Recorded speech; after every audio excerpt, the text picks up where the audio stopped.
Hi guys, it's Michelle, and today's video is going to be yet another TikTok conspiracy theories video for you guys. I love TikTok. I'm actually addicted to it. Some people complain about spending too much time on TikTok. I do spend so much time on TikTok, but I feel like I'm learning things. Let's get into the TikTok conspiracy theories. We have some crazy ones today, so let's go. All right, the first TikTok that I saw that I want to talk about is all about Matthew Perry. So obviously, Matthew Perry passed away in October of 2023, and it was a very tragic death, and it was very sudden and unexpected, and his death was ruled an overdose. But recently there has been news that a celebrity is actually involved, at least within the investigation. When I was like writing the research for this, I didn't know who the celebrity was at the time. Like, they hadn't announced it, but now the name has dropped, and I just find it to be very interesting. Brooke Mueller is an actress who was married to Charlie Sheen, who we'll talk about later. Brooke apparently has been reportedly questioned several times about her potential involvement with the death of Matthew Perry. Authorities attempted to contact her multiple times with no answer, eventually acquired a search warrant. The police seized her cell phone and computer. It's uncertain how Brooke is connected to Matthew Perry's death, but they became friends / maybe had a romantic relationship. There's kind of rumors about that. They met in rehab. Sources claim that this was a unexpected friendship. The reason that I find this so interesting is because obviously there was a lot of strangeness surrounding Matthew Perry's death. We talked about how he had some strange Instagram posts leading up to his death, and a lot of people thought there was conspiracy behind it. The actual part that I find interesting is that this woman was at one point married to Charlie Sheen, who I feel like has a lot of dark involvement in Hollywood, to say the least. We actually talked about this in a recent video when I did the documentary like covering Quiet on Set. We talked about how Corey Feldman spoke out against Charlie Sheen, claiming that his friend Corey Haim claimed that Corey Haim told him that he was SA'd by Charlie Sheen when he was only 13 years old and Charlie Sheen was 19. Now, Charlie Sheen has denied these rumors. However, he is and was actively friends with Brian Peck, who was the man that was found guilty of SAing Drake Bell, and he hired him multiple times, despite him literally going to jail for assaulting a child. Genuinely is crazy to me. So obviously Charlie Sheen did not give a shit. Honestly, I don't know. I just wonder if there is some sort of connection here. Again, she was married to Charlie Sheen. I do feel like sometimes who you're married to says something about your character. Not that people can't be married to people who like kind of hide that persona and then come out later, but I do feel like Charlie Sheen always been a dick. So I don't know what the potential involvement is here, but I would love to hear your guys' theories and thoughts on this. I just don't know what's gonna happen next. I'm sure we'll find out more as the days go on. All right, the next TikTok I want to talk about is more lighthearted. I never thought the theory of birds being like robots or just government plants or whatever. Like, I never believed that until I saw this TikTok where I can't explain it. Oh my gosh. I don't know how I didn't notice this the first time. I was just watching this back. Watch in the sunroof. Watch. This bird flies in, stops midair, just stops, and then keeps going. I'm gonna zoom in and show you guys this closer up because I cannot believe this. I have heard about the birds glitching midair and I've seen the videos, but I didn't think it was real until I saw this. I'm very confused. It's the spies. I want to look at it closer up. I'm going to show you zoomed in. Look closer. Look. Just wait. Wait. It's going to fly in. Yeah, you've actually gained some weight. Right there. Stops.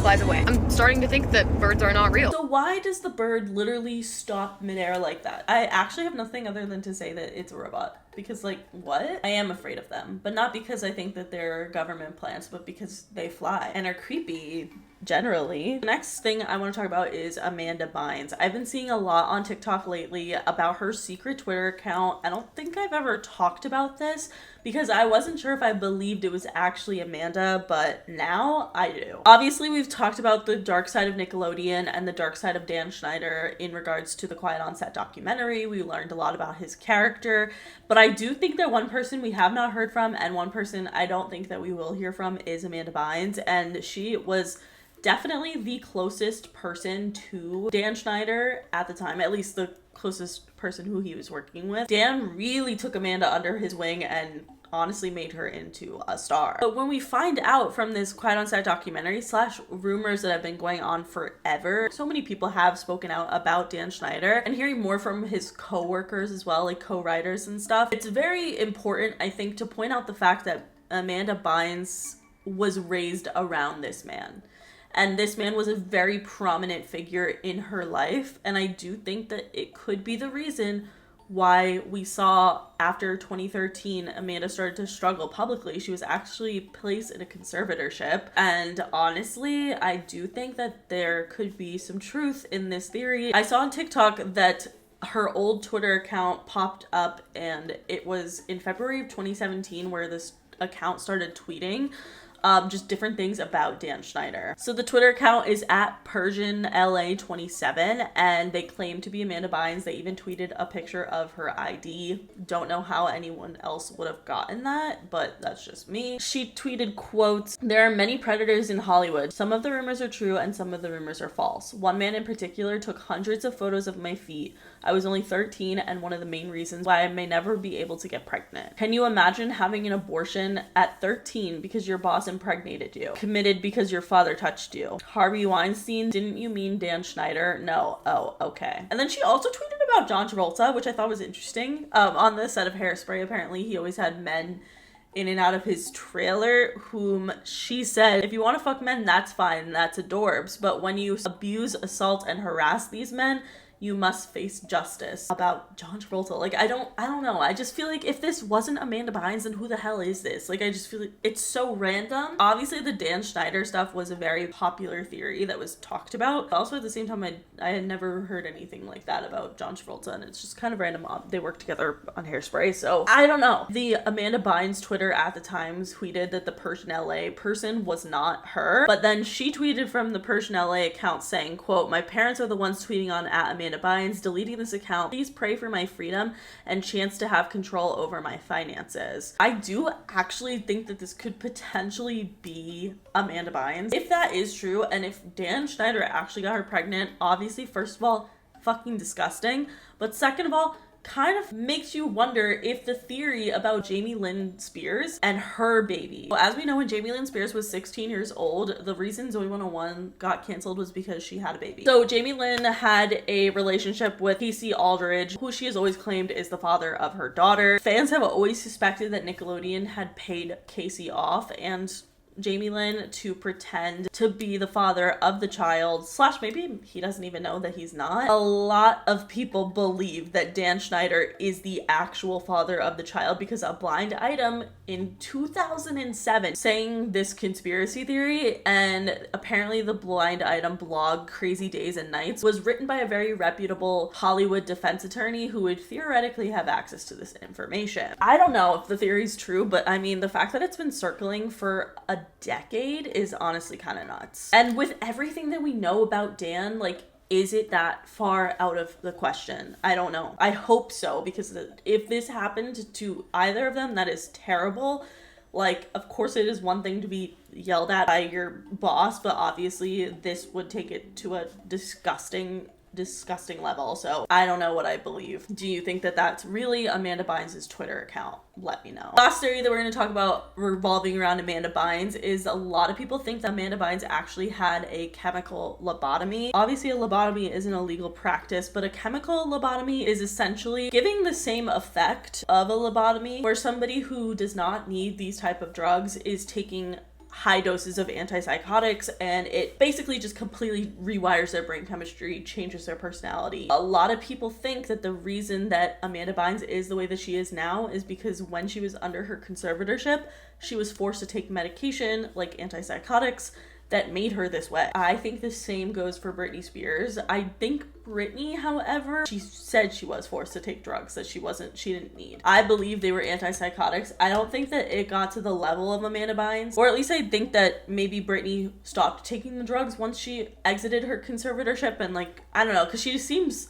somewhat normal, still a little abnormal, as we know, but like, nothing too crazy. Amanda Bynes, it's like night and fucking day. Of course, a lot of people think that this could be the trauma that Amanda Bynes faced, and I agree 100%. That's definitely a big part of it. I just really freaking hope that Amanda Bynes somehow like comes back around, makes like a turnaround, and I just want the best for her. It makes me so sad. It's how I felt about Lindsay Lohan for a while, and I felt like Lindsay now is just beaming, looking great and amazing, and I want that for Amanda Bynes so bad. It makes me so, I could actually cry about it if I think too hard about what Amanda Bynes used to be like and how she is now, and it's honestly heartbreaking, and I just wish the best for her. It's really, really sad. All right, the next TikTok that I want to talk about has to do with the dark side of Hollywood, and I mean quite literally dark, like haunted vibes. We've talked about the dark side of Hollywood in general multiple times, like with the Dan Schneider stuff, other things in Hollywood that definitely go on that are just disturbing. But at the end of the day, Los Angeles has a very dark history, and a lot of people feel like LA has a very dark energy, and like Hollywood itself. I don't know if I believe that's true, but this TikTok freaked me out. Dark Hollywood history in 1 minute. Comedian John Belushi's last meal was lentil soup in the back kitchen booth at the Rainbow Bar and Grill. There are 2 bars that believe that they gave Janis Joplin her last drink the night she died. Barney's Beanery claims they gave her vodka, and Whiskey A Go Go claims that they gave her a bottle of Southern Comfort. Maybe she went to both places, we'll never know. The Black Dahlia's murder is the most famous cold case in Hollywood history. She resided in an apartment in Hollywood on Cherokee Avenue. She lived in bunk beds with several other women. A few places claim that they were the last places she was seen before she died, including the Millennium Biltmore, the Frolic Room, the Cecil Hotel, and the New Astor Motel. Places frequented by the mob during the Prohibition era were the Comedy Store, which used to be a club called Ciro's, the Formosa Cafe. Formosa has Bugsy Siegel's safe in the ground, and the Viper Room, which used to be called the Melody Room. There are rumors of a body that is buried in the sub-basement of the Viper Room. The Viper Room is also the scene of River Phoenix's tragic death. I don't know, should I go check out these places? Because like these are places, I live in LA. I'm here. I could go to these places tomorrow. And I just feel like that would be kind of a cool little series if I filmed at some of the most like haunted locations. Because I also want to go to Salem, Massachusetts soon. But I have also been saying that for like 10 years. So we'll see. All right, the next TikTok, I don't even know what to think of it. Just woke up and looked out the window to find that my barn has moved. My barn was once right there, and it is now over there. Again, it was there last night, and it's over there now. Can someone tell me how that happens? It wasn't there last night. I think I'm getting haunted by a mischievous goblin, and he's playing tricks on me, because why is my barn walking? It was there. It was right there.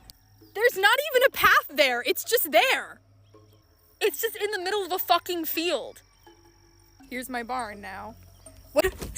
Drop a heart in the comments if you've ever lost your barn before. Oh, it's not closing. God damn it. Let this serve as a warning. Be careful, because your barn might start running away. I didn't know that was a possibility, but apparently your barn can just fucking grow legs and run away. You know that fridge joke? Is your refrigerator running? Well, my barn is. So this girl, her barn moved. Again, she could be lying, which maybe. First of all, the grass is undisturbed. Like, if they were to actually move a barn, there would be some disruption in the grass. Like, you would have to drag it. I think that would make a lot of noise that they would have heard. So many people are speculating different theories as to what the hell this could be. Personally, I always just look at it as life is a simulation, and the people who are playing with us are trying to fuck it up. Like, I fully think life is a simulation. I really fucking do, and I hate it, because what the hell? All right, the next TikTok talks about a Fairly Odd Parents episode that connects directly to Epstein Island. And I'm not even kidding. This is so freaky. Like, when I first heard of it, I was like, I don't know if I'm gonna believe that this is true. But the episode, Escape from Unwish Island, is just so eerily pointed that I'll just watch the TikTok. If you go to season 5, episode 8, there's Escape from Unwish Island. Okay, so what's going to happen first? And I'll have solved the energy crisis. All the kids are going to get kidnapped. So Cosmo is explaining that he gets his tape from Imaginary Gary, and that all, basically, the bad guys are on Unwish Island. Yes! Remember when you were bouncing on the bed with the supermodels who made the cookies? What are they doing with Gary? Shouldn't they all be in storage? Storage? To Fairy World, giant You guys, storage, this part. where all discarded fairy godchild Okay, I've got it on slow speed so that you guys can catch the names.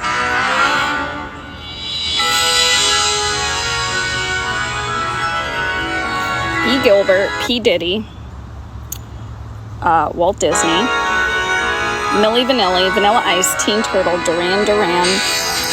The Dr. Ruth is what put me over the edge for this episode. If you don't know who Dr. Ruth is, she is an extremely famous sex therapist.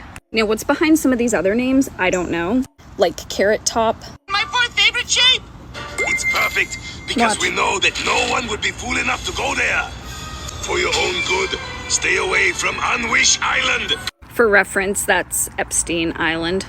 So I'm like, oh, it's a kid's cartoon, but you know what? Sometimes they just put stuff right there out in your face. The Dr. Ruth, the P. Diddy, all the names on the storage unit lockers.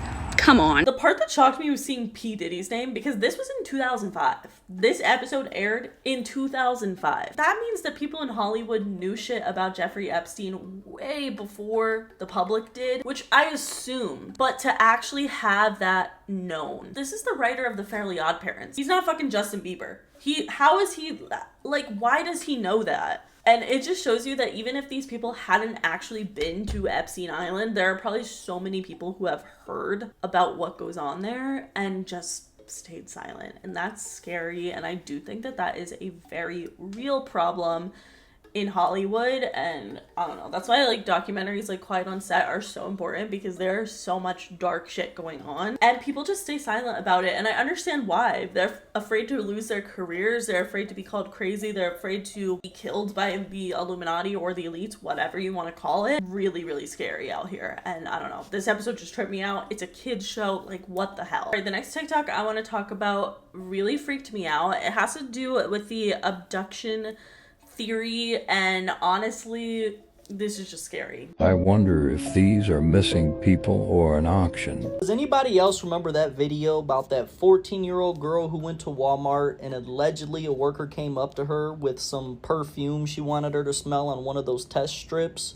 And the girl inhaled it and then went unconscious and woke up in like some basement where there was a train underground that took her somewhere else and she escaped. Anybody else remember that? Because I searched and searched and searched and I couldn't find anything. Anybody else remember when Walmarts were closing down in like 2012, like a whole bunch of Walmarts, and people were claiming they were turning into FEMA camps, and then people were recording videos of them hearing these humming noises that were coming from nowhere in residential areas? Not to mention the fact people were finding these coffins, so to speak, that were lined up by the hundreds of thousands. Like, whatever happened to that? A strange noise North St. Louis County residents say they are hearing. Look at what's happening at the Walmart I work at. Looks like they're building a cage on the outside and they've done construction to it. What the crap is going on here? This is starting to get real. And also there's something big, square box that they built on the inside, almost in the middle of Walmart. What in the hell is this? Coffin.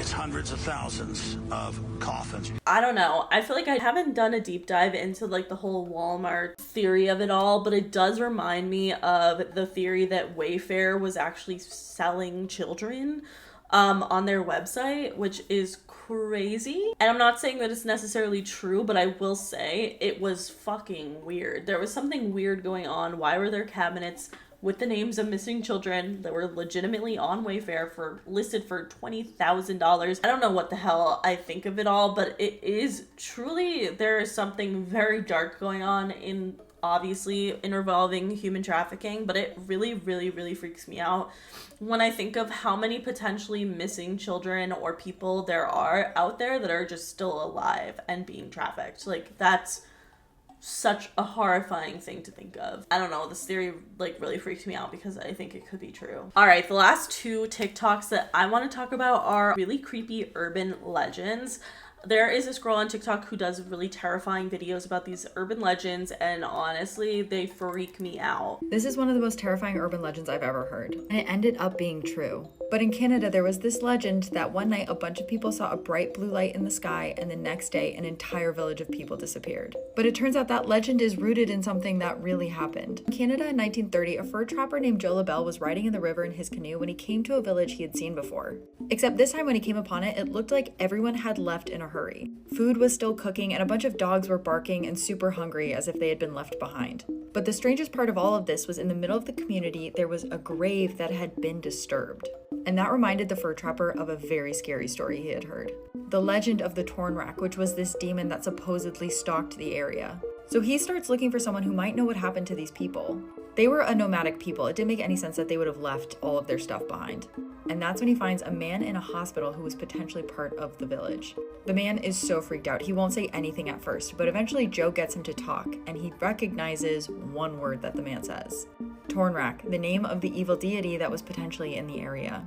The police basically don't believe any of this, but they do acknowledge that before the disappearance, they did see blue lights in the sky that no one has been able to figure out what they were. This one particularly scared me because imagine being in that scenario where the only word that this man understood was the name of the fucking devil. I don't like that. And the next TikTok is all about this funhouse called Laugh in the Dark in Long Beach, California. This is so fucking cursed. I cannot believe that this is a thing and that this just slid for as long as it did, because that's nuts. But essentially the funhouse is like a little ride that had a bunch of like little mannequins, ghosts, like creepy things, skeletons, all that stuff. There became an urban legend within the town that one of the mannequins was real, but it was kind of only like a theory amongst the children who would go in the funhouse, because they said one particular mannequin looked way too lifelike to be fake, and the area that the mannequin was in smelled really bad. In 1976, the TV show The $6 Million Man was filming on location at the Laugh in the Dark ride. A set member was just kind of like moving around pieces of the set to like make it TV ready, and he grabbed this one mannequin that was hanging by a noose and like tried to like move its arm, and its arm came off. When he looked down at it, it looked like skeleton, like bones covered in desiccated skin. They called the coroners, and turns out this was a real human corpse on this children's ride for years. So the corpse in question was actually a man named Elmer McCurdy, who died in a gunfight in 1911. Elmer was taken to a funeral home, but no one claimed his body, so for fun / to preserve the body a little bit longer, the mortician just completely embalmed this body and let people visit it if they wanted to, but they had to put a nickel in its mouth, so he like used it as a money scheme. The mortician did this for 5 years, and then 2 men, James and Charles Patterson, came in claiming to be a long-lost relative of Elmer McCurdy and wanted to give him a proper burial. They took the body, however, they were not family. In fact, they were carnies, and brought this corpse on tour with them just around the carnival for 60 years. So that's normal. Eventually, Elmer McCurdy's mummy was sold to one of the operators of the Laugh in the Dark ride, who decided to place it there and act like it was a mannequin. Like a prank? I don't really know. That is seriously so disturbing and crazy that it ended up being true. Like that people would be like, oh my god, I think that mannequin's real, and it fucking was. Like, what are the odds of it? Why did they travel with it for 60 years? I hate it, honestly. But anyway, that is it for today's video. If you guys liked it, please give it a big thumbs up. Let me know in the comments below what you guys think of these TikTok conspiracy theories, and tag me in any TikTok theory videos that you see. But that is it. Make sure you follow me on Twitter, TikTok, and Instagram, and subscribe for new videos every week, and I will see you guys later. Bye!